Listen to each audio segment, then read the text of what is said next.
வணக்கம் நேயர்களே, விசேட சந்திப்பு நிகழ்ச்சியுடன் நாங்கள் இணைந்து கொள்கின்றோம். இன்று ஒரு முக்கியமான திரையுலகத்திலே பேசப்படுகின்ற திரையுலகம் மட்டுமல்ல, எழுத்துத்துறை, நடிப்புத்துறை, இன்னும் இயக்கம் போன்ற பல விடயங்களோடு தன்னை நிலைநிறுத்தி கொண்ட எல்லோருடைய மனங்களிலும் பாசத்துக்குரியவராக இருக்கின்ற எங்கள் பாசத்துக்குரிய பாரதிராஜா அவர்களை நாங்கள் இன்று கலையத்திலே சந்திக்கிறோம். முதலிலே எங்கள் அன்பு உள்ளங்கள் அனைவரின் சார்பாகவும் முதலில் அவரை அன்புடன் வரவேற்றுக் கொள்வோம். வணக்கம். பாசத்துக்குரிய பாரதி ராஜா என்ற உங்களுடைய குரல் போலவே எல்லோருடைய மனதிலும் எழுவது முதல் நீங்கள் ஒரு பாசத்துக்குரியவராகவே இருந்து வருகிறீர்கள். உங்களை இந்த வேளையிலே சந்திப்பதில் மிகவும் பெருமையும் மகிழ்ச்சியும் உரியதாக இருக்கிறது. நீங்கள் முதல் உங்களை சந்தித்தோடு நான் கேட்க நீங்கள் இயக்கம் செய்கின்ற பொழுது ஒரு கடுமையானவர் போலவும் கண்டிப்பானவர் போலவும் தோற்றமளிப்பீர்கள் என்றும், ஆனால் மிகவும் குழந்தை உள்ளம் கொண்ட மனிதர் என்று நான் அறிந்திருக்கின்றேன்.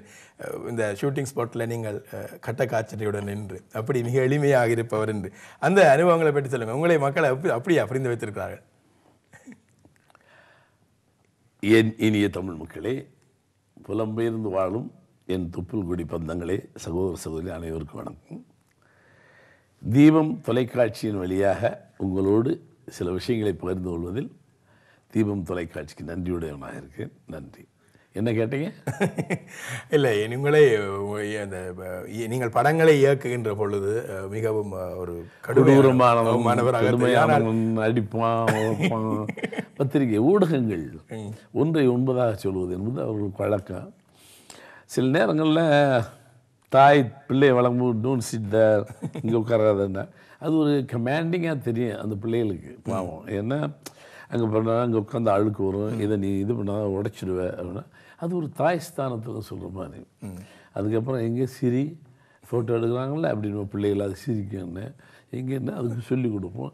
இப்படி பண்ணு அப்படி பண்ணு வார்த்தைகளை அம்மா சொல்லு அம்மான்னு சொல்லலைன்னா அம்மா சொல்லு அப்படின்னு அதுக்கு சின்ன சின்னங்களான ஒரு சின்ன கண்டிப்பு, ஒரு அன்பான கண்டிப்பு.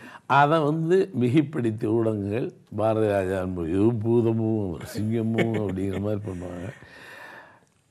ஆக்டிங்கிறது பெரும்பாலும் நியூ ஃபேஸஸ், புதிய முகங்களுடைய எனக்கு பழக்கம். அதுகளுக்கு சினிமான்னா என்னன்னு தெரியும். கேமரா முன்னாடி உட்காரும்போது நாம் கொஞ்சம் களிமண்மாக இருக்கணும், அது கொஞ்சம் அழுத்தி வாங்கணும், அவ்வளோதான் வழியே. ஒரு ஆல்ரெடி ஆர்டிஸ்ட் தான் அது வேறு. அவங்க ஆல்ரெடி நிறைய டைரக்டர் பாட்டு வந்திருப்பாங்க, நிறைய படங்கள், நிறைய கதாபாத்திரங்கள் செய்யும் பொழுது அவங்க ஈஸியாக அதை பண்ணிவிடுவாங்க. நம்ம சொல்கிறதையும் கொஞ்சம் கான்ட்ரிபியூஷன் எடுத்துக்குவாங்க. இப்போ சிவாஜியே இருக்கார், சச் எ பிக் மேன். அவர் எவ்வளோ டைமென்ஷனில் பெரிய பெரிய ஏசி தில்லோக், சுந்தர் மாதவன், பீம் பாய் இப்படி வந்தவர். ஆனால் நம்மகிட்ட இல்லை அந்த பாணியை மாற்றினேன் முதல் மரியாதையில். அவருக்கு புரியல. அப்புறம் கொஞ்சம் கொஞ்சமாக ஒன்றா அவர்கிட்ட ரொம்ப அன்பாக சொல்லி மாற்றுறாரு. அது மாதிரி இவங்ககிட்ட அப்படியெல்லாம் கொஞ்சம் சொல்லியிருப்பேன். நான் கொஞ்சம் மிரட்டுவான். அந்த மிரட்டலும் இல்லைன்னாலும் ஒன்றும் பண்ண முடியாது. கொஞ்சம் மயிலே இறகு போடுப்பான், இறகு போடனா போடாது பிடிங்க தான்.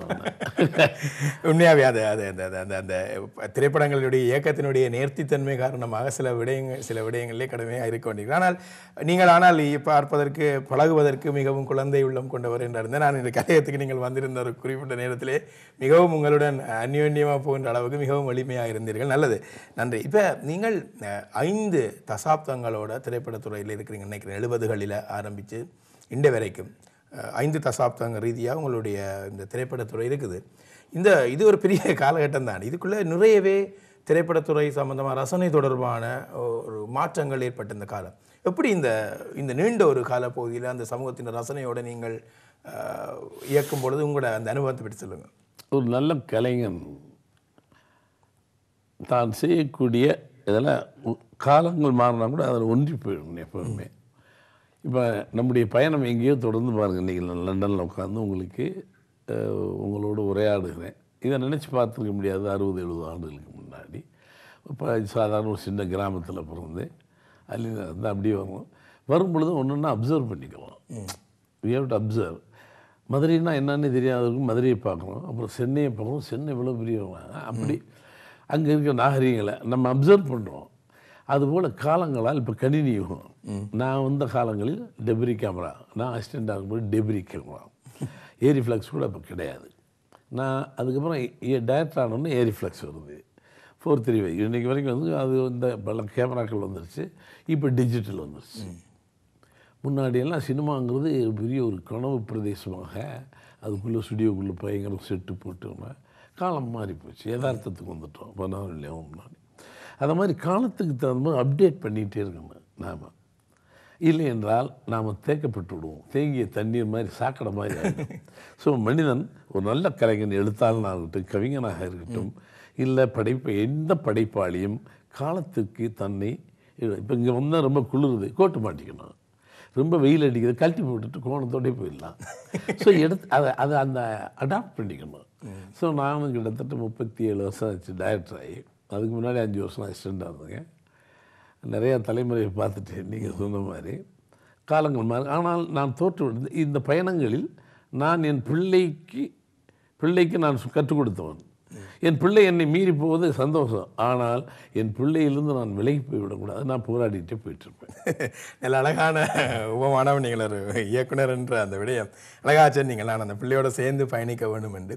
இப்போ இன்னொரு விஷயம் இருக்குது. இப்போ சமூக பிரஜையுடன் பொறுப்போடு தயாரிக்கப்படுற உங்களோட படைப்புகள் காலம் கடந்தும் இன்றும் நிறையவே பேசப்படுறது. இன்றும் நீங்கள் தயாரித்து கொண்டிருக்கிறீர்கள். இப்போ இன்றைக்கு திரையுலகத்தினுடைய ட்ரெண்ட் எப்படி இருக்குது? இப்போ சமூக பிரச்சனை, சமூக பிரஜை மேலோங்கி இருக்குது அல்லது வர்த்தகத்தன்மை மேலோங்கி இருக்குது, அப்படி பார்க்குறீங்க? மீடியாவினுடைய வளர்ச்சி மிக பிரம்மாண்டமாகி அவேர்னஸும் எக்ஸ்போசர் அதிகமாகிடுச்சு. நான் ஒரு காலத்தில் அலைகளூரிலேயே ஒரு படம் எடுக்கிறேன். அந்த காலகட்டத்தில் மதம் என்பது ஒரு மதம் ஒரு காதலுக்கு இடைஞ்சலாக இருக்கும்போது மதத்தின் அடையாளங்களை தூக்கி எறி அப்படின்னு ஒன்று சொல்லுவேன். கிராஸையும் பூநிலையாக தெரியும். அன்றைக்கு ஏற்றுக்கொள்ளப்பட்டது. பெரியார் நிறையா கருத்துக்களை சொன்னார். இன்றைக்கும் எல்லாரும் வித்தியாசமாகவும் ஜாதி மத பேதம் இல்லாமல் மதச்சார்பு இல்லாமல் வாழ வேணும்னு சொல்லிட்டு ஜாதியும் மதத்தையும் வளர்த்துட்டே இருக்கோம். அதையும் மீறி நான் வேதம் இதில் ஒரு கருத்து சொல்கிறேன். ஏன் அதை நீ படித்து வாங்கின பட்டமா? மூச்சுக்கு 300 இடம் பழுத்தேவர்ங்கிறதே பாலுங்கிறத பேர், தேவருங்கிறது படித்து வாங்கின பட்டமான்னு சொன்னேன். அது ஏற்றுக்கொள்ளப்பட்டது. இன்றைக்கு ஒரு விஸ்வரூபத்தில் நடந்த நிகழ்வை சொல்லுவதற்கு கூட எதிர்ப்புகள் கிளம்ப ஆரம்பித்திருக்கு. எனக்கு காரணம் புரியவில்லை. இது ஒரு கலைஞனுடைய கடமை. சமுதாயத்தினுடைய அழுக்குகளையும் சமுதாயத்தினுடைய வக்கரிப்புகளையும் சொல்லுவது அவனுடைய கடமை. ஒரு கவிஞனுக்கோ எழுத்தாளனுக்கோ ஒரு படைப்பாளிக்கோ நல்ல சிந்தனையாலும் அதை சொல்லலைன்னா அவன் வேஸ்ட்.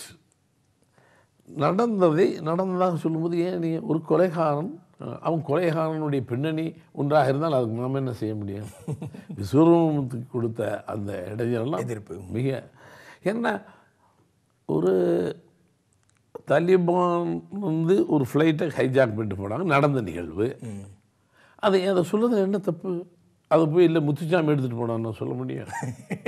இல்லை. அதே மாதிரி கஜினி முகமது 14 முறை படையெடுத்து வந்து இருக்கின்ற அந்த சோமநாதபுரத்தினுடைய அந்த நகைகள் எல்லாம் எடுத்துகிட்டு போயிட்டாங்க. வரலாறு புத்தகம் எனக்கு சொல்கிறீங்க. இதை நான் படமாக எடுத்தால் நீ எதிர்க்க முடியாது. இல்லை பாட புத்தகம் தூக்கிடுங்க. ஸோ சமுதாய கருத்துக்களை சொல்கிறதுக்கு இப்போ ரொம்ப ரொம்ப யோசிக்க வேண்டியதாக போச்சு. ஏன்னா அப்போ இந்த நிலைமையில் போய்கிட்டு இருந்தால் இது வந்து ஊடகங்களுக்கு அந்த உரிமை உண்டு, பத்திரிகைக்கோ டிவிக்கோ சமுதாயத்தினுடைய ஒரு பொறுப்பு உண்டு. இப்போ அதுவே சொல்லுவதற்கு தடை உண்டு. இவர்கள் கிளர்ச்சி எழுதுகிறார்கள்னா கொஞ்சம் கஷ்டம். ரொம்ப மாறி இருக்கு. இப்போ நான் சொன்ன கருத்து இப்போ சொல்ல முடியுமா?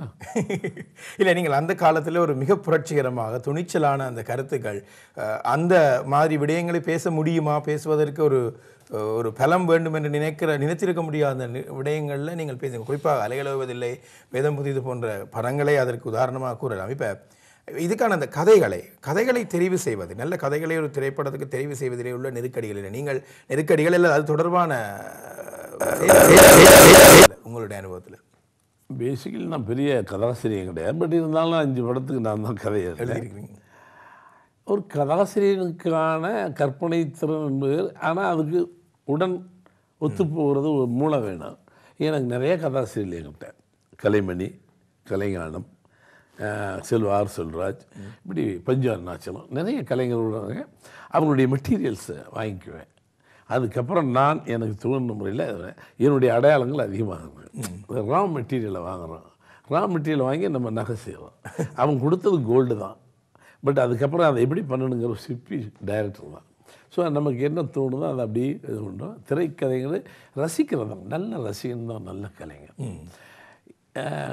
அதுக்கு எனக்கு கேட்டால் சொல்லுவாங்க எல்லோரும், ஏன் சார் அதுக்கு சினிமா நல்ல கலைஞனுக்கு கிராமர் கிடையாது. I don't know anything about the cinema. எனக்கு சினிமா பற்றிய கிராமர் கொஞ்சம் கூட தெரியாது. ஆனால் இது இப்படி வந்து அதுவாக போய்கிட்டு இருக்கு. இயல்பாக வரைகின்ற கலை உணர்வு. எனக்கு அவங்க சில கட்டிங்ஸ் பண்ணியிருப்பேன், எடிட்டிங்கு எங்கேயோ அப்சர்வேஷனில் பார்த்ததில் பண்ணியிருப்பேன். புனா இன்ஸ்டியூட் வந்து கேட்டாங்க, நீங்கள் கட்டினதெல்லாம் நீங்கள் எடிட் பண்ணியிருக்கீங்களே இந்த இடங்கள்லாம், இதுக்கு பேர் என்ன? ஃப்ரெஞ்சு கட்டிங்ஸ், கொடாட் கட்டிங்ஸ் என்னமோ சொன்னாங்க. I don't know anything about all this. அது நம்ம முளைச்சிருச்சு, அவ்வளோதான். இது எப்படி வந்ததுன்னு சொல்ல முடியாது, இயற்கையில் வந்தது. இயல்பாக வந்த அந்த உணர்வுக்கு அவர்கள் ஒரு தொழில்நுட்ப பெயர்களை வைத்திருக்கிறார்கள். அது மாதிரி அதனால் தேசம் கிராமர் காலங்கள் வளர்ந்து ஸ்க்ரீன் பிளே இப்போ அதுக்கு தகுந்த மாதிரி நானும் அப்டேட் பண்ணி வந்துட்டுருக்கேன். ஏன்னா இன்றைக்கி இருக்க ரசனைங்கிறது வேறு. அவன் பாலும் பழத்தை இப்போ உட்காந்து பார்க்க மாட்டான். பாசமலர் இப்படி பார்த்தா இன்னும் மெலோட ரொம்ப அதிகமாக இருக்குது, ஐயோ ரொம்ப அழ விடுறாங்க கத்துறாங்களே இன்னும் சின்ன பிள்ளைங்க சொன்னான். இதுகளுக்கு ஏன்னா இப்போ கம்ப்யூட்டர்லேயே படம் பார்த்துக்குது சின்ன இதில். ஸோ இவர்களுடைய நம்முடைய பண்பாடையும் விட்டுறக்கூடாது, ரெண்டு மிக்ஸ் பண்ணி கொண்டு போயிட்டு இவங்களிருந்து நாம் தோற்றும் பின்போயிடக்கூடாது. போயிட்டோம்னா அவங்க நாம் இவங்களை விடக்கூடாது, கையில் பிடிச்சிக்கிட்டு நம்மளதையும் திணிச்சிக்கிட்டு போயிட்டு இருக்கணும். இல்லை, உண்மையாகவே இந்த திரைத்துறை சார்ந்து கதைப்பதற்கு உண்மையாகவே பொருத்தப்பாடுடையவர் நீங்கள். என்னென்றால் இப்போ 2 தசாப்தங்களுக்கு இடைப்பட்ட உணர்வுகளை புரிந்து கொண்டு வரல, நீங்கள் 5 தசாப்தங்களுக்கான இந்த ஓட்டத்தோட அந்தந்த காலங்களில் வந்துருக்கிறீங்க. ஒரு விஷயம் என்னென்னு சொன்னால், இப்போ நகர மையப்படுத்தப்பட்ட பார்வை புலத்தில் இருந்து முதலாக நான் நினைக்கின்றேன் கிராமத்தினுடைய அழகியலை நோக்கி ரசிகர்களை, மிகப்பெரிய ரசிகர் கூட்டத்தை அப்படியே நீங்களுடைய இயக்கம் கொண்டு போயிருந்தது. அந்த அனுபவத்தை பற்றி சொல்லுங்கள். நீங்கள் என்ன எவ்வளவு துணிச்சலாக நீங்கள் இந்த படத்தை நான் மக்கள் மத்தியில் கொண்டு போகலாம் என்ற எப்படி அந்த சிந்தனை வந்தது உங்களுக்கு? ஒரு ட்ரெண்ட் வேறு ஒன்று இருக்கேக்கல.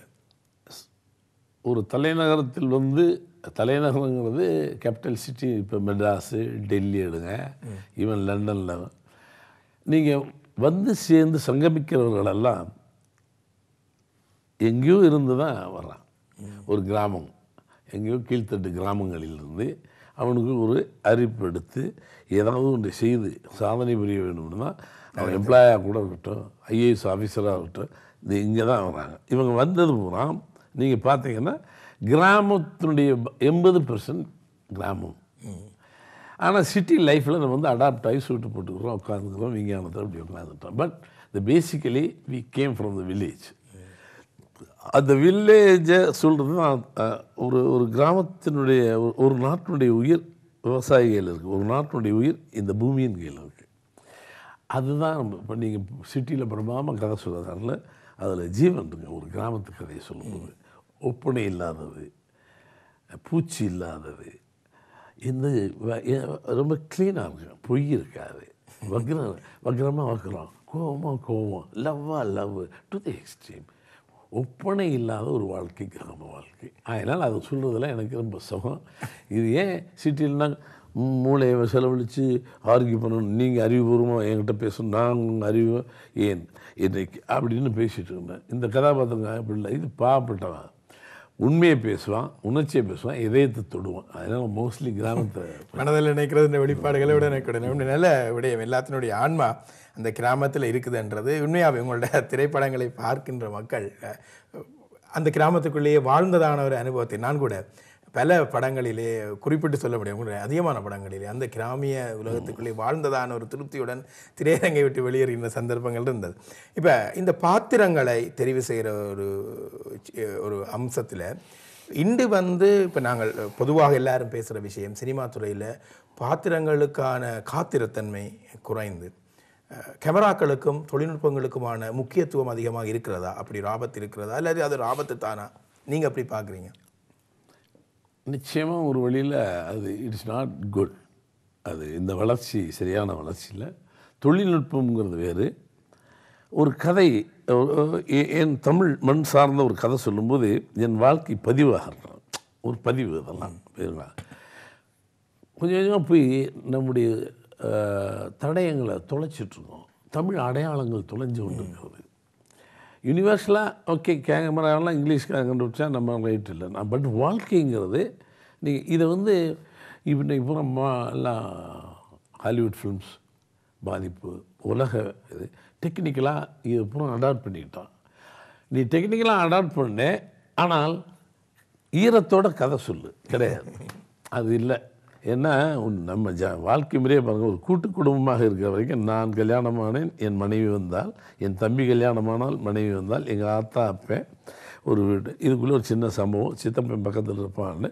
ஸோ உறவு முறைகளில் சிக்கல்களில் கசிய விடுவதற்கும் சரி, காரத்தோடு சண்டை போடுவதுக்கும் கதை இருக்கு. இப்போ அந்த கூட்டு குடும்பங்கள் அழிஞ்சிருச்சு. கல்யாணம் முடிச்சுன்னு தனித்து போயிடுவோம். அப்பா வேறு அம்மா வேறு ஆர்டிஃபிஷியலாக மெக்கானிக்கல் ஆகிட்டோம். இது கிராம சூழல்கள்லையும் அது இருக்கு. இப்போ வந்தாச்சு. ஆகையினால கதை கிடைக்கிறது கஷ்டமாகி போச்சு. கதை ஏன்னா கதைங்கிறது அந்த காலத்து நாவல் நீங்கள் கல்கி எடுங்க, ரொம்ப அற்புதமாக ஜெயகாந்தனுடைய எடுங்க, நான் பார்த்த சாரதி எடுங்க, அற்புதமான படைப்பாளிகள் இருந்தாங்க. புஸ்தகத்தை படித்த ஒரு வாழ்க்கை தெரியும். இப்போ அப்படி இல்லை.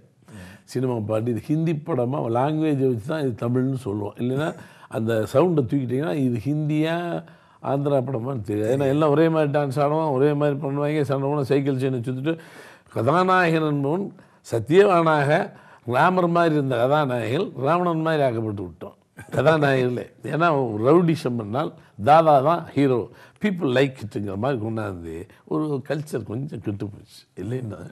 அதனால் அது எனக்கு உடன்பாடில்லை. டெக்னிக்கலாக வளர்ந்தாங்களே விட இன்றைக்கி இருக்க இளைஞர்கள், ஆனால் இப்போ கொஞ்சம் பரவாயில்ல, இளைஞர்கள் கொஞ்சம் வந்திருக்காங்க. இப்போ மைனா ஒரு மருவ சில பக்கங்களை காணா.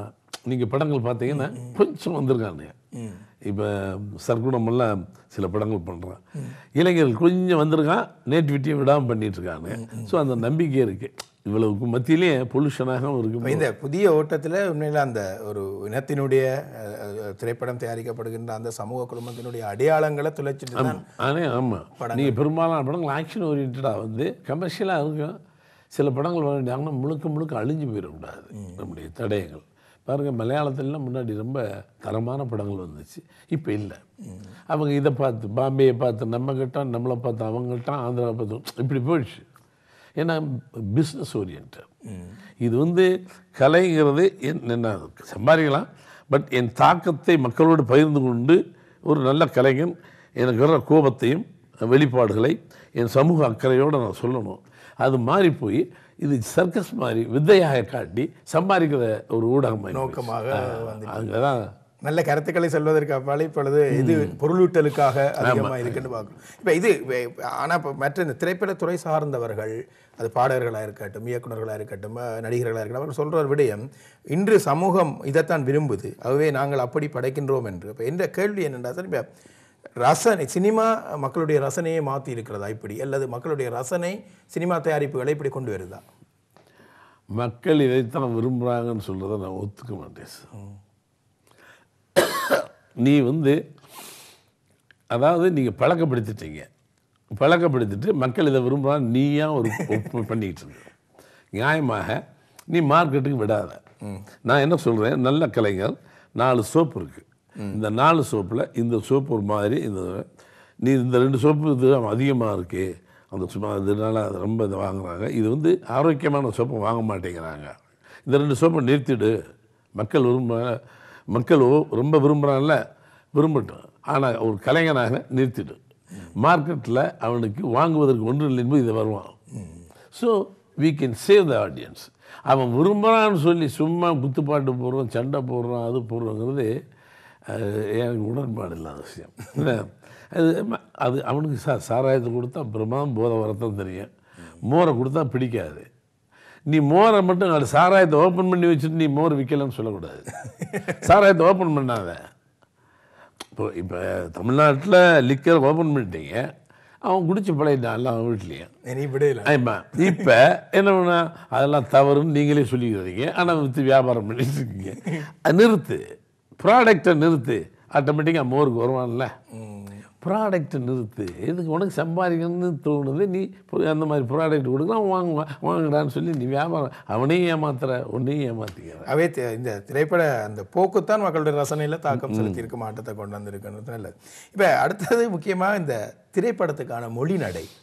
நீங்கள் கிராமம் சம்பந்தமான படங்கள் எடுக்கும் பொழுது அந்த கிராமத்து வழக்கு மொழி நடைகள் உயிர்மையாக பாவிக்கிறீங்க. இந்த மொழி நடை தொடர்பான என்னென்றால் இப்போ சினிமாவுக்கான ஒரு மொழி நட பிரத்யேகமாக இருக்குது, அல்லது வாழ்க்கையில் கிராமங்களில் அந்தந்த பிரதேசங்களில் சினிமா படத்துக்கான கதை களத்தில் பாவிக்கப்படுற அதே மொழி நடையை அச்சொட்டாக யதார்த்தமாக அப்படியே பிரயோகப்படுத்தப்படுறதா? இது திரைத்துறைக்கு இருக்கு. யதார்த்தமான படம்னு சொன்னால் இப்போ மதுரை மண்ணுக்கான வழக்குகள் வேறு, சொல்லாடல் வேறு, திருநெல்வேலி தமிழ் வேறு, கோயம்புத்தூர் தமிழ் வேறு, இப்போ காரைக்குடி செட்டிநாடு தமிழ் வேறு. தமிழ் தான், ஸ்லாங் கொஞ்சம் மாறும். நீ யதார்த்தமாக கதை சொல்லும்போது அந்த பேட்டெல்லாம் சொல்லணும். இப்போ என்னுடைய கதைகள் என்னன்னா கூட மண் வாசனை, மதுரை மண் வாசனை தான் பேசும். இப்போ சத்யராஜ் பேசுகிறேன்னா அது சத்யராஜ் ஒரு படம் எடுத்துக்குவாங்கன்னா கோயம்புத்தூருடைய அந்த இது வரும். அதுதான் இயல்பு, தப்பு இல்லை. இதை மீறி ஒரு பொது நடைன்னு ஒன்று இருக்குது. அறிவு இப்போ ஒரு 2 பேருடைய விவாதங்களில் ஒரு சிட்டி லைஃப்பில் ஒரு இதை சொன்னீங்கன்னா, சாந்தனா, நான் எவ்வளவோ விஷயங்களை உன்னோடு பகிர்ந்து கொள்ள வேண்டும் என்று நினைக்கிறேன், ஆனால் எனக்கு நீ இடமே கொடுக்கவில்லையே அப்படிங்கிறது ஒரு உரையாடல் வைங்க. இதை யதார்த்தம் பண்ண சாந்தா, நான் எவ்வளோ விஷயத்தை உங்கள்கிட்ட பேசணும்னு நினைக்கிறேன், அது கொஞ்சம் கூட இடம் கொடு, இதுதான் யதார்த்தம். ஆனால் சில இடங்களில் அழுத்தி சொல்வதற்கு கொஞ்சம் அந்த நாடக முறை தேவைப்படுது. சாந்தா, உன்னிடம் இவ்வளவு, இப்போ அப்பவும் ஈடுபாடோட பார்ப்பான். அது ஒரு டைப்பான இது. அது நாடகத்தன்மைன்னு கொஞ்சம் வேணும்.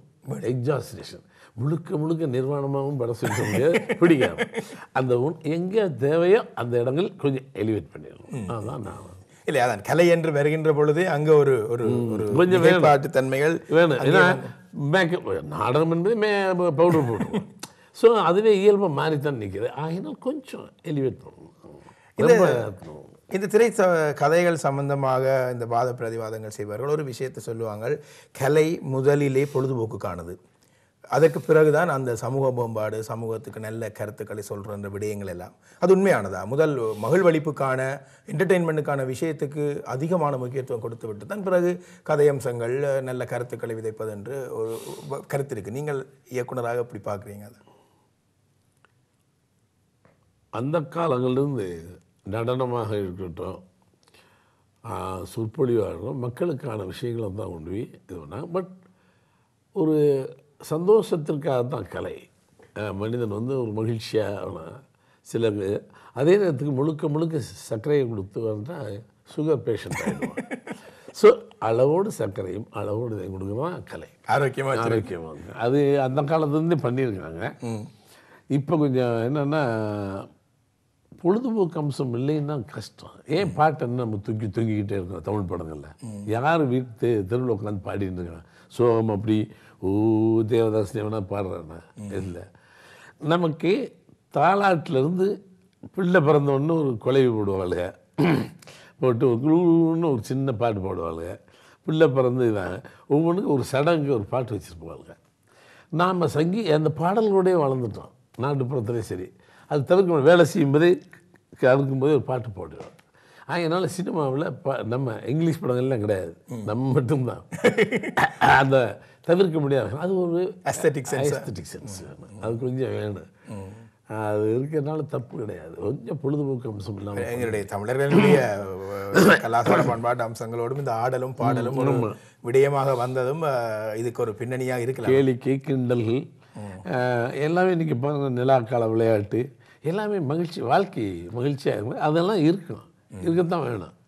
முழுக்க அப்படி கதையை மட்டும் சொல்லி சீரியஸாக உட்காந்தா ஏற்கனவே நொந்து போய் வந்திருக்கேன். ரொம்ப முடியுமா? நல்லது. மிகவும் சுவாரஸ்யமாக நீங்கள் நகைச்சுவை உணர்வோடு எள்ளல்சுவையோட சில விஷயங்களை உதாரணமாக காட்டி செல்லும் பொழுது உண்மையாகவே ஒரு சந்தோஷமாக இருக்குது. இந்த பொழுதை உங்களுடன் இந்த திரை அனுபவம் தொடர்பாக பேசுவது. ஒரு சிறிய இடைவேளைக்கு பொழுது செல்ல போன்றோம் நேயர்களே. இங்கே எங்களுடைய பாசத்துக்குரிய பாரதிராஜா அவர்கள் எங்களுடன் இருக்கின்றார். மிகவும் சுவாரஸ்யமான விஷயங்களை பாசத்துடன் தான் பகிர்ந்து கொண்டிருக்கின்றார். தொடர்ந்து நாங்கள் பேசுவோம் எங்களுடைய அன்புக்குரிய பாரதிராஜாவுடன். இப்பொழுது ஒரு சிறிய இடைவேளை.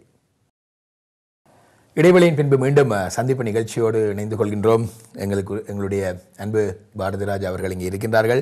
நிறைய விடயங்கள் அவருடன் பேசுவதற்கு இருக்கின்றது. நிறைய விடயங்கள் பேசினாலும் சுவாரஸ்யமான பல விடயங்களை பகிர்ந்து கொண்டிருக்கின்றார். ஆனால் கிடைத்த நேரம் 1 மணி நேரம். பார்ப்போம்.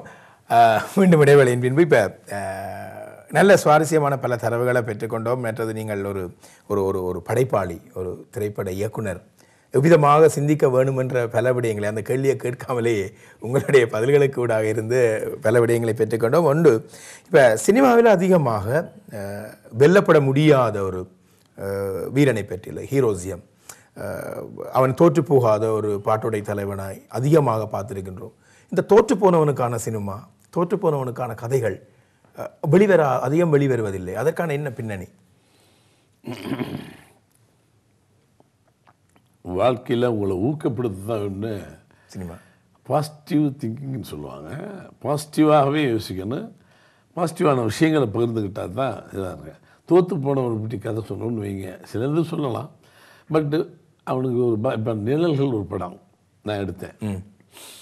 ஒரு மியூசிஷியன், பெரிய இசைக்கலைஞனாக வரணும்னு ஆசைப்பட்டான் ஒருத்தான்.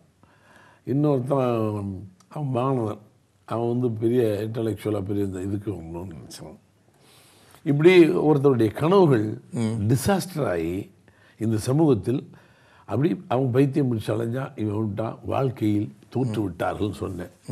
ஒருத்தரும் ஒத்துக்கல. யதார்த்தமாக கூட தோற்றுருக்கலாம். ஜெயிச்சான். ராமர் கூட ஜெயிச்சான். கடைசியில் பொண்டாட்டியை விட்டுட்டான், கடத்திட்டு போயிட்டாங்க, இருந்தால் கூட ஜெயிச்சான் சொல்லணும். ஒவ்வொரு இதுலேயும் வின் பண்ணி ஒரு இதை நிறுத்தினான்னு சொன்னால் தான் அவன் நாட்டுக்கு நாயகன். அரசன் இங்கே போனால் அங்கே போனால் ஜெயிச்சுட்டு வந்தான். ஸோ அவங்களை ஊக்கப்படுத்துவதுக்கு தான். இல்லை கதாநாயகன் தோற்று போனான்னா கதை வராது. எனவே நம்பிக்கையை ஊட்டுகின்ற ஒரு இதே முக்கியமாக இருக்கும் கலைப்படைப்பில். நல்லது. இப்போ ஒரு இயக்குனர் என்ற அடிப்படையில் நீங்கள் இந்த பாத்திரங்களை நீங்கள் பல பேரை நடிகர்களை அறிமுகப்படுத்தி இருக்கிறீர்கள். ராதா, கார்த்திக், கவுண்டமணி, எங்களுடைய கவிஞர் வைரமுத்து கூட அவருடைய முதலாவது பாடல் நான் நினைக்கிறேன் அந்த இது ஒரு பொன்மாலை பொழுது என்ற உங்களுடைய. அப்போ இப்படி புதிய புதிய பல முகங்களை, ஆனால் மனதில் இன்றும் மறக்க முடியாத நீங்காத இடம் பிடித்திருக்கின்ற பல நடிகர்களை, கலைஞர்களை அறிமுகப்படுத்தியிருக்கீங்க. இந்த பாத்திர தெரிவு செய்வதிலே உங்களுடைய அனுபவம் என்ன? எப்படி நீங்கள் சொன்ன யாரும் நம்ப மாட்டாங்க. நான் யாருக்கு என்னென்னா ஒரு முரட்டுத்தனமான ஏதோ ஒரு சிந்தனை இருக்கும் போல எனக்கே தெரியாது. I got more confident with my self. நான் எனக்கு தோணும் நீங்கள் நடிக்கிறீங்களாம் கேட்பேன். நீங்கள் நடித்து காட்டுங்கன்னு சொல்ல மாட்டேன். என்னுடைய இமேஜினேஷனில் ஒரு உருவம், அந்த உருவம் ரோட்டில் போகிற ஆள் பிடிச்சிட்டு வந்துடுவேன். இந்த கதையை யோசிக்கும் போது இந்த ஆள் இப்படி இருந்தால் நல்லா இருப்பான்னு ஒரு ஃபீல் இருக்குது. அதுதான் பண்ணியிருக்கேன். இதுக்கு ஒரு கிராமரே கிடையாது. நான் உண்மையை சொன்னேன்னா கஷ்டம். ஏன்னா எந்த புத்திசாலித்தனத்தோடு நம்மள நான் இன்ட்ரடியூஸ் பண்ண போகிறான். என் கண்ணை முடி இது ஓகே இப்படி தான் போயிருக்கேனே தவிர இவர்கள் எப்படி நடிப்பார்கள் நான் பார்த்ததில்லை. ஆனால் அங்கே போய் நடிக்க வச்சிருவேன். ஒரு நம்பிக்கை என்னென்னா எல்லா மனிதனுக்கும் இந்த உடல் கூறுபாடுகளில் எல்லா மனிதனுக்கும் சிரிக்க தெரியும், அழுக தெரியும், பேச தெரியும், கோவிக்க தெரியும், எல்லாமே தெரியும். அதை எந்த நேரத்தில் அதை சொல்லி கொஞ்சம் பயிற்சி, அவ்வளோதான். அதை நடிகருக்குன்னு பெரிய இந்த இதெல்லாம் சொல்ல மாட்டேன். நடிகர்கள் பிறக்க தேவையில்லை, அவன் உருவாக்கப்படுவான். பிறக்கும் போது நடிகை பிறந்தோடனே வசனம் பேசியிருக்கணும், உருவாக்கப்படுவது. அதனால் நடிகனுக்கு பெரிய இலக்கணம்லாம் கிடையாது. 10 படம் பண்ணோன்னு பெரிய நடிகர் ஆகிடுறாரு. அப்புறம் அதுன்னா அவரே இது முதல் படத்தில் தான் பவியமாக இருப்பான். அவனுக்கு ஒன்றும் தெரியாது, தான் கற்றுக்குறான். அப்போ நாம் இதெல்லாம் எங்கே கற்றுக்கிட்டோம்? ஊரில் அலிநேரத்தில் கற்றான் இல்லை வந்தால் இன்னும் இப்படி தான் கொஞ்சம் அது மாதிரி நடிப்புங்கிறதெல்லாம் எல்லாம் உங்களுக்குள்ளே 1000 கலை உள்ளவங்க. இங்கே வெளியில் யாரோ உட்காந்து ரெக்கார்ட் பண்ணுறதுக்கு பெரிய இது இருக்குது. நடிக்க சொன்னால் முதல்ல வேணால் ஷையாக இருங்க, அந்த ஷெல்லை உடச்சிட்டிங்கன்னா எல்லோரும் நடிச்சிடுவோம் வந்துடும். ஆனால் அந்த ஷெல்லை பிரேக் பண்ணிவிடுவேன். பிரேக் பண்ணி சாதாரண பழகி மேலே கையை போட்டுதே என்ன நடி அப்படின்னா அப்புறம் அப்படியே நடிக்கிறது அவன் நடிகை நினைக்கிறேன். எந்த கிராமரும் கிடையாது. உண்மையாகவே அந்த தன்னம்பிக்கைகளை தூண்டி ஒருவனை அவனால் இயலும் என்ற அவனுடைய ஆளுமையை அவனுக்குள்ளால் இருந்து கொண்டு வருவது ஒரு சிறந்த இயக்க முறைமை, நெறியாளர் முறைமை என்று கூட அறிந்திருக்கின்றோம். நல்ல ஒரு விடயங்களை அழகாக சொன்னீங்க. இப்போ அடுத்தது, நீங்கள் ஒரு தமிழ் திரையுலகம் தொடர்பான ஒரு நீண்ட வரலாறு கொண்டிருக்கிறீர்கள். இப்போ ஈழத்து தமிழர்கள் பொறுத்தவரையிலே, குறிப்பாக புலம்பெயர்ந்து வந்தது பின்பு நிறையவே முழுநீள திரைப்படங்கள் எடுக்கிறார்கள். குறிப்பாக குறும்படங்கள் தொடர்பாக நிறைய வேலை திட்டங்கள் செய்கிறாங்க. அந்த படங்களை பார்க்கக்கூடிய சந்தர்ப்பங்களுக்கு இருந்தால் அந்த போக்கை பற்றி நீங்கள் என்ன கருதுறீங்க? புலம்பெயர்ந்து வந்தவர்கள் பற்றி நான் சொல்லணும்னு சொன்னால், நம்ம சுருக்கமாக சொன்னேன்னா, வேர்ல்ட்லேயே நான் ரொம்ப ரெஸ்பெக்ட் பண்ணுறது பெரிய அறிவாளின்னு ஜூஸ் தான், யூதர்கள் உலகம் பூரா. ஏன்னா நசுக்கப்பட்டதால் அவன் அங்கேருந்து எந்திரிச்சு இதோடு போய் எங்கே வேணாலும் சர்வை பண்ண விட்டு பெரிய பெரிய விஞ்ஞானி. அதே மாதிரி நல்லதுக்கு நடந்துச்சோ கெட்டதுக்கு நடந்ததோ இலங்கை தமிழர்கள் தங்கள் வாழ்க்கையில் அந்த இது புலம்பெயர்ந்தாங்க. இன்றைக்கி எங்கே போங்க, ஆஸ்திரேலியா போங்க, அமெரிக்கா போங்க, அடிலேடு போங்க, சிட்னி போங்க, லண்டன் வாங்க, ஃப்ரான்ஸு, ஜெர்மன், எல்லாம் எங்கன்னா அவங்க அற்புதமான அப்படி அழுத்தமான உத்வேகத்தோட வாழ்க்கையை வாழ்ந்து காட்டிகிட்டு இருக்காங்க. அது யாராவது மிக பிரில்லியன்ட். ஒரு வேளை நல்லது அந்த அதாவது பூமியை விட்டுட்டு வந்தாச்சுங்கிற ஒரு இழப்பை தவிர பாக்கியெல்லாம் அந்த கெயின். எதுக்கு சொல்ல வந்தேன்னா, இந்த புலம்பெயர்ந்தவங்க படம் குறும்படம் பண்ணியிருக்காங்க. இன்றைக்கி நீங்கள் கூட தான் எல்லாருமே பாருங்கள், பிரபலமான குறும்படங்கள் நான் ஈழத்தில் பார்த்தேன். வண்டியில் அவர் தலைவர் இருக்கும்போது ஒரு 5-6 குறும்படங்கள் அவங்களே எடுத்தாங்க. பிரபலமாக போடுனா ஆச்சரியமாக சின்ன சின்ன பசங்கள் கை இருக்காது, ஒரு பெண்ணுக்கு இது கீழே இல்லை, அவன் உட்காந்துன்னு அந்த சில கம்ப்யூட்டரில் வேலை செஞ்சுட்ருக்கான். இந்த பையனு கையில் டைரக்ட் பண்ணுவாங்க. அவங்க படங்களை பார்த்தீங்கன்னா அப்படி ஆச்சரியமாக இருக்குது. எப்படா அப்படி படம் பண்ணுச்சு. அந்த போராளிகளை வச்சு சின்ன சின்ன படம் பண்ணியிருப்பாங்க. அந்த அந்த வார அழகாக ஒரு பொண்ணு ஷூட் பண்ணிகிட்ருப்போம். இப்போ போட்டில் போயிட்டுருக்கோம், 2 கைலி வேட்டி தான், யூனிஃபார்மே இருக்காது. நம்ம கைலி வேட்டியை கட்டி அடிச்சுக்கிட்டு போவோம், கண்ணை பட்ட பட்ட பட்ட பட்டது. இது இந்த இது மேலேயும் கீழேயும் போயிட்டுருக்கோம். சின்ன இந்த இவ்வளோ தான். இந்த பொண்ணு இப்படி வச்சு எடுத்துகிட்டே இருப்பாள். அவனை ஷூட் பண்ணி கீழே விழுகிறான், எடுத்துக்கிட்டே இருக்கான். இந்த பொண்ணு தடுக்கிட்டு விழுகுது. அதை ஷூட் பண்ணி கொண்டாந்து வச்சுருந்தாங்க. இந்த மாதிரி சிறு குறும்படங்கள் ரொம்ப அற்புதமாக பண்ணியிருந்தாங்க. இப்போ இனிமேல் இதெல்லாம் கூட வடிவமைச்சு பண்ணணும். ஏன்னா இவங்க வாழ்க்கையை இது வரைக்கும் கிட்டத்தட்ட இந்த 30 ஆண்டு கால இது இருக்கு பாருங்க. அதுலேயும் 2009 முடியதில்லை, இனிமேல் தொடரும் பாருங்கள். அந்த குறும்படங்களை நான் அவங்ககிட்ட ரசிச்சிருக்கேன். ரொம்ப எல்லாம் அழிஞ்சு வச்சுப்பேன். நினச்சி பாருங்கள், அந்த பிள்ளைங்க எங்கே இருக்குன்னு தெரியல. அந்த ஸ்டுடியோங்க, நான் அந்த ஸ்டுடியோலாம் உட்காந்தேன். ரெக்கார்டிங் தியேட்டர், ஸ்டுடியோ, கேமராக்கள் அதெல்லாம் போச்சு, எங்கே இருக்குன்னு அதெல்லாம் நினச்சா வருத்தம். ஆனாலும் இந்த இப்போ நீங்களாம் உட்காந்து சாதிக்கிறீங்களா, அது மாதிரி உலகம் முழுவதும் உட்காந்து படங்கள் எடுத்து ரொம்ப சாதிப்பாங்க, நம்பிக்கை இருக்குது. சரி, நல்ல நல்ல இந்த அனுபவங்கள் உண்மையாகவே உங்களுக்கு கிடைத்த சில இந்த அனுபவங்கள் கூட ஈழத்தமிழர்களாக இருந்தாலும் எங்களுக்கு அந்த மனிதர்களுடன் அந்த போராளிகளுடன் பழகுகின்ற வாய்ப்புகள் பெரிய அளவிலே கிடைத்திருக்கவில்லை. ஆனால் இப்போ நான் கேட்குற இன்னொரு விஷயம் வந்து, இப்போ புலம்பெயர்ந்து இங்கே இருக்கின்ற போராளிகள் எடுத்த திரைப்படங்கள் இல்லை நிதர்சனம் அவர்களுடைய படப்பிடிப்பு துறை சார்ந்த அதுக்கு அப்பாலே இங்கே நானிவேர்னு ஒரு படம் பார்த்துப்பீங்க, சூப்பர் படம் போட்டாங்களா? நானிவேர் ஆணிவேர் நான் தான் தொடங்கினேன் அந்த படத்தை. பூஜை எங்கள் வண்டியில் அது சூப்பராக பண்ணியிருப்போம். ஃபோட்டோகிராஃபி இருந்து அந்த படம் பாருங்க வந்திருக்கணுமே, உலகமாக வந்து லண்டனில் பண்ணாங்க. இப்போ அப்படி இப்போ ஈழத்தமிழர்கள் எடுக்கிற இந்த திரைப்படங்களில் 2 விதமாக இருக்குது. குறும்படங்களோ சரி, இல்லாட்டி இந்த சீரியல் போன்ற தொடர்களோ சரி, ஏனைய விடயங்கள் இருந்தாலும் அவர்களிடம் இந்த மொழிநடை பிரயோகத்தை தங்களுடைய படங்களுக்கு பாவிப்பது என்ற கேள்வி வருகின்ற பொழுது, ஏற்கனவே 70 வருடங்களாக கண்ணுக்கு முன்னே இருக்கின்ற தென்னிந்திய திரைப்படத்தினுடைய அந்த மொழிநடையை பிரயோகிப்பதால் தான் சினிமா, தங்களுடைய ஈழத்து சினிமா வாழும் என்கின்ற ஒரு சிந்தனை இருக்கிறது. ஒரு சிலர் தங்களுடைய பிரதேசத்தில் பேசப்படுகின்ற ஈழத்து மொழிநடை, அந்த ஸ்லாங், அதை பயன்படுத்துகின்றவர்களும் இருக்கிறார். ஒரு இயக்குனரின் அடிப்படையில் நீங்கள் அதை எப்படி பார்க்குறீங்க? இது பொருத்தமானதாக இல்லை? அதை வந்து நான் தான் சொன்னேன், கோயம்புத்தூருக்கு ஒரு ஸ்லாங் இருக்குது, மதுரைக்கு ஒரு ஸ்லாங் இருக்குது, திருநெல்வேலிக்கு ஒரு ஸ்லாங், காரைக்குடி தமிழுக்கு ஒரு ஸ்லாங் இருக்குது. இருந்தால் கூட திரைத்தமிழ் என்பது பொதுவாக வேறு. அந்த எந்த படங்கள் வந்து பொதுவான நான் நேட்டிவிட்டி ஃபில்மை தவிர பொதுவான படங்களில் ஒரு திரைத்தமிழ்னு ஒன்று இருக்குது, பொதுவானது, அது வேணும். என்னதான் இல்லைன்னா நீங்கள் ஒரு வட்டத்துக்குள்ளேயே சிங்கள ஸ்லாங் வந்து சிங்கள ஸ்லாங் அதுக்குள்ளே இல்லை. திரைத்தமிழ்ங்கிறது ஒரு பொதுவான தமிழ் தான். ஏன்னா உங்கள் ஊடகங்கள் நீங்கள் எழுதுறத படிங்க, அதை மாற்றி எழுதுறீங்களா? இல்லை. பத்திரிகையில் பாருங்கள், அழகாக எழுது. பேச்சு வழக்கில் தான் அந்த ஸ்லாங் கொஞ்சம் இதாக இருக்குது, தவிர எழுத்துல இல்லை. அதனால் திரைக்கு அதுதான் மொழியாக இருக்குது. அதில் வரக்கூடிய சில கதாபாத்திரங்கள் பேசலாம். இப்போ நான் அலையுலையில் படம் எடுத்தேன், அது கடல் புறத்து கதை. இல்லை இல்லை வந்துட்டு இல்லை பூ அப்படின்னு தான் பேசுவாங்க. ஆனால் அதை அதிகமாக யூஸ் பண்ணலை, அங்கங்கே லைட்டாக போடுவேன். நான் இல்லைன்னா அந்நியப்பட்டுருவோம். இப்போ கடல் படங்கள் அந்த லாங்குவேஜ் அந்நியப்பட்டுருவோம், சில பேருக்கு விளங்காமல். அப்போ ஒரு ஒரு சினிமாவுக்குரிய ஒரு பொதுமொழியை கண்டுபிடித்து அதை இல்லை, சிறுவங்கான புதுமொழி தான். இப்போ ஏன்னா 20 ஆண்டு காலமாக நம்ம அதை பார்த்துட்டோம். சிவாஜி காலத்துலேருந்து இது இன்றைக்கு வரைக்கும் இருக்குது.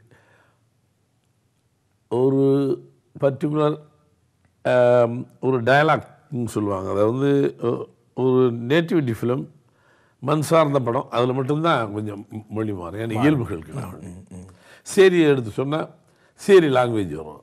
மெட்ராஸ்லேயே ஒரு லாங்குவேஜ் இருக்குது, ஸ்லம் லாங்குவேஜ். பொதுவாக ஒரு திரைக்கதை சொல்கிறோம்னா அதுக்கு வந்து பொதுவான இதுதான் இருக்கும், அதில் எதுவும் இது பண்ண மாற்றங்கள் இருக்கா? அடுத்தது இந்த இப்போ அதிகமான திரைப்படங்களை பார்க்கின்றோம், பாடல்களை நீங்கள் தனியாக எடுத்து பார்த்தால் அந்த பாடல்கள் தனியாக உயிர் வாழ்கின்றன.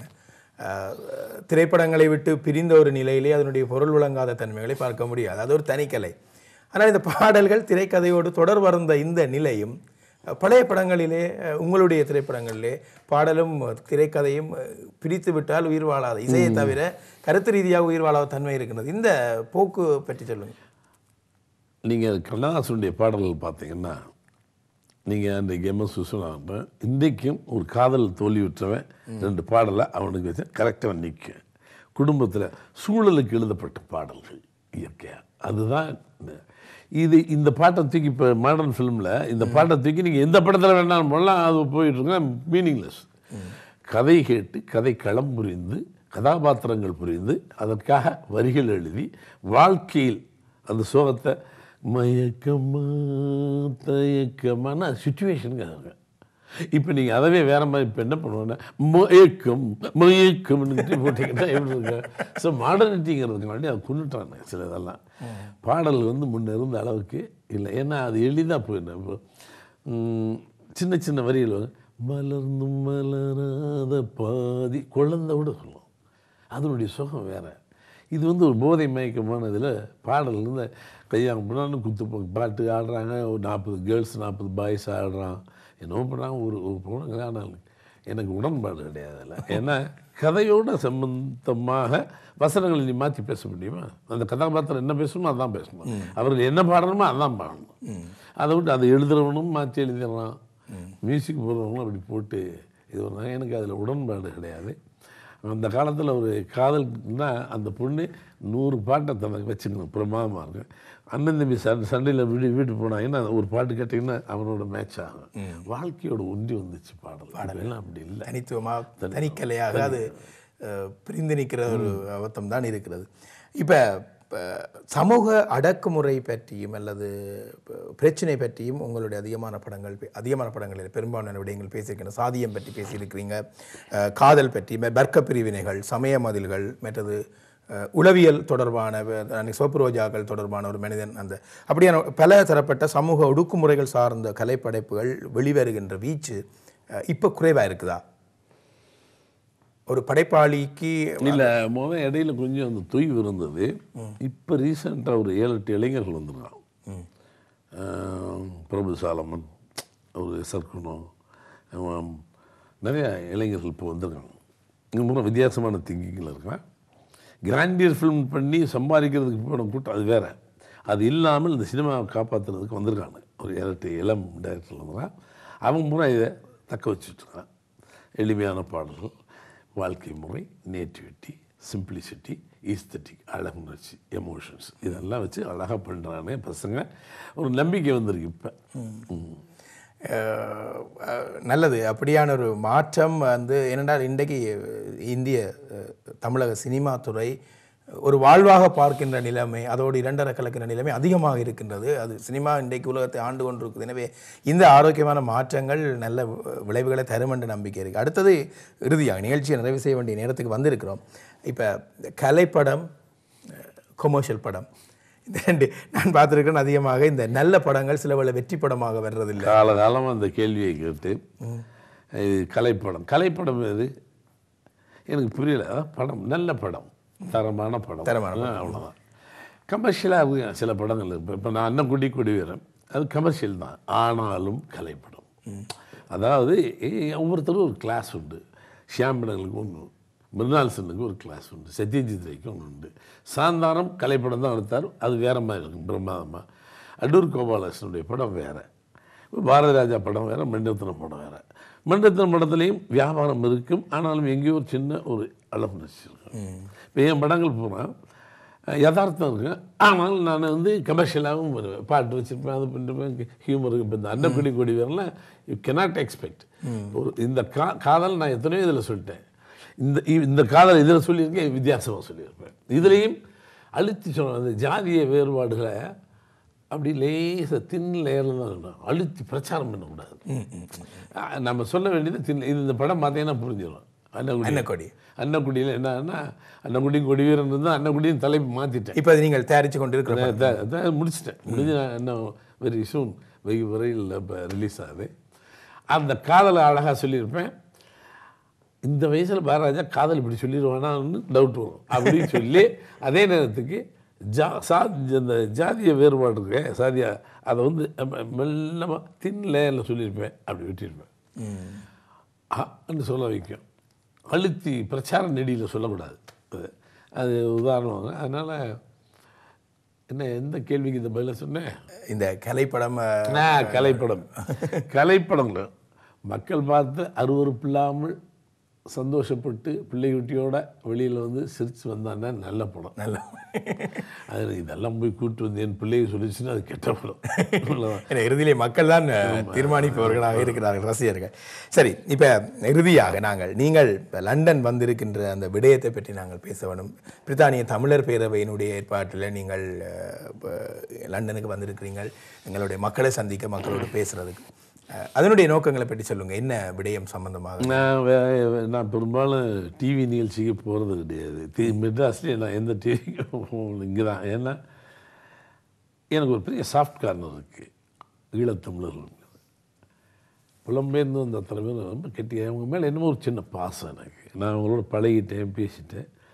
ஒரு சின்ன கட்டுப்பாட்டில் தான் அங்கே வந்தேன், அவங்களுடைய இதுக்கு பணிஞ்சு. ஏன்னா எனக்கு இருக்க 1000 பணிகள்லேயும் அது பிரிட்டானியா தமிழர் பேரவை மிக பிரம்மாண்டமான முயற்சி எடுத்து ஒரு 4-3 மாதங்களுக்கு முன்னாடி இந்த செனட்டர் எல்லாம் ஒன்று சேர்த்து உலகத்துக்கே இந்த குரல் பொழிக்கணுங்கிற மாதிரி நீதி கேட்டு அந்த மாதிரி அந்த இதில் கலந்துக்கிறதா இருந்தேன். முடியலை. இப்படி ஒரு வாய்ப்பு சும்மாவது வந்து கல்ச்சரல் ப்ரோக்ராம். இப்போ இந்த நம்ம குழந்தைகள் வந்து இன்றைக்கும் நம்முடைய பண்பாடையும் கலாச்சாரத்தையும் இன்றைக்கும் இந்த பட்டுவேட்டி நாகரிகத்தையும் பட்டிச்சேலை நாகரிகத்தையும் நடனத்தையும் பரதநாட்டியத்தையும் இன்றைக்கி பிரமாதமாக காப்பாற்றிட்டுருக்காங்க நம்முடைய கலை. அதனால் அதுக்கு மரியாதை கொடுத்து நாளைக்கு நடக்கிற அது கல்ச்சரல் ப்ரோக்ராம் தான். இருந்தாலும் பாரதி ராஜா தன்னுடைய கருத்தை அதில் பகிர்ந்துக்குவாங்க. இவர்களை பற்றி நான் என்ன நினைக்கிறேன், எதிர்காலத்தில் நாம் என்னவாக வேண்டும், உலகத்தமிழர் கூடி எந்த கூரையின் கீழ் நிற்க வேண்டும், தமிழன் நீங்கள் வேறு ஜாதியாக இருக்கலாம், நான் வேறு இருக்கலாம், ஈழத்தமிழனாக இருக்கலாம், மலேசியா தமிழனா, தமிழன் அவ்வளோதான். அப்படி வரணும். வந்தால் தான் நாம் போராடி நம் உரிமைகளை மீட்க முடியும். இதை சொல்கிறதுக்கு தான் அந்த இது நாளைக்கு ஒரு ப்ரோக்ராம்.